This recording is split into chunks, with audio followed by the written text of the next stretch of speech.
చల్లని సాయంత్రం వేళ ఒక రెస్టారెంట్లో అందరూ ఆనందంగా గడుపుతున్న సమయాన అకస్మాత్తుగా ఎక్కడి నుంచో ఒక బొద్దింక వచ్చి అక్కడ విందు ఆరగిస్తున్న ఒక స్త్రీ మీద వాలింది. ఆ స్త్రీ భయంతో జుగుప్సతో పెద్ద పెద్దగా కేకలు వేస్తూ టేబుల్ మీదనున్న ఆహార పదార్థాలు సామాన్లను విసిరేయసాగింది. ఏం జరిగిందో తెలియక అది తెలియని వారు మిగిలిన వారు కూడా ఆమెను అనుసరిస్తూ గట్టిగా అరుస్తూ సామాన్లను విసిరేయసాగారు.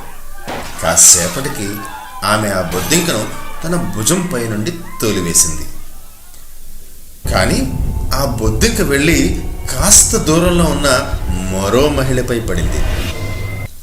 ఆమె కూడా భయంతో బిగుసుకుపోయి తనతో ఉన్నవారితో సహా అక్కడ ఉన్న చోటనే కరెంటు షాక్ కొట్టినట్టుగా భయంతో అరుస్తూ తనపై వాలిన బొద్దింకను తోలివేసే ప్రయత్నం చేయసాగింది.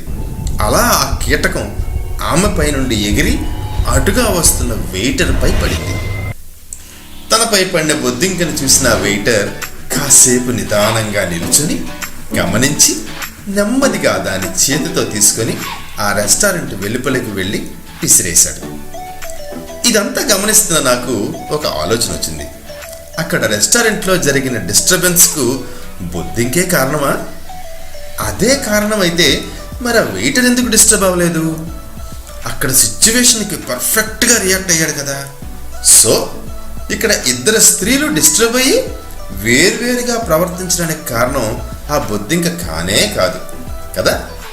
అప్పుడు నాకు అర్థమైంది ఏంటంటే, బాస్ మన మీద అరిచారనో, ఇంట్లో గొడవ అయిందనో, ఎవరో ఏదో అన్నారని, బిజినెస్ సరిగ్గా లేదని, అనుకున్నవి జరగడం లేదని, లేదా రోడ్డు మీద ట్రాఫిక్ జామ్ అయిందని, ఇలా జరిగే సంఘటనలు ఏవి మనల్ని డిస్టర్బ్ చేయవు. ఇది వాస్తవం.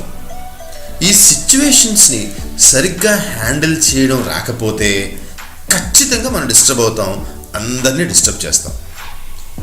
ఇక్కడ గమనించండి, అదే రెస్టారెంట్, అదే బొద్దింక, అదే సమస్య, కానీ ముగ్గురు మనుషులు 3 రకాలుగా రియాక్ట్ అయ్యారు. గుర్తుంచుకోవాల్సింది ఏంటంటే, సమస్య కంటే కూడా ఆ సమస్యకు మనం ఎలా రియాక్ట్ అవుతామో అన్నదే ముఖ్యం. అదే మన విజ్ఞత, మన ఇంటెలిజెన్స్. శుభం భూయాత్.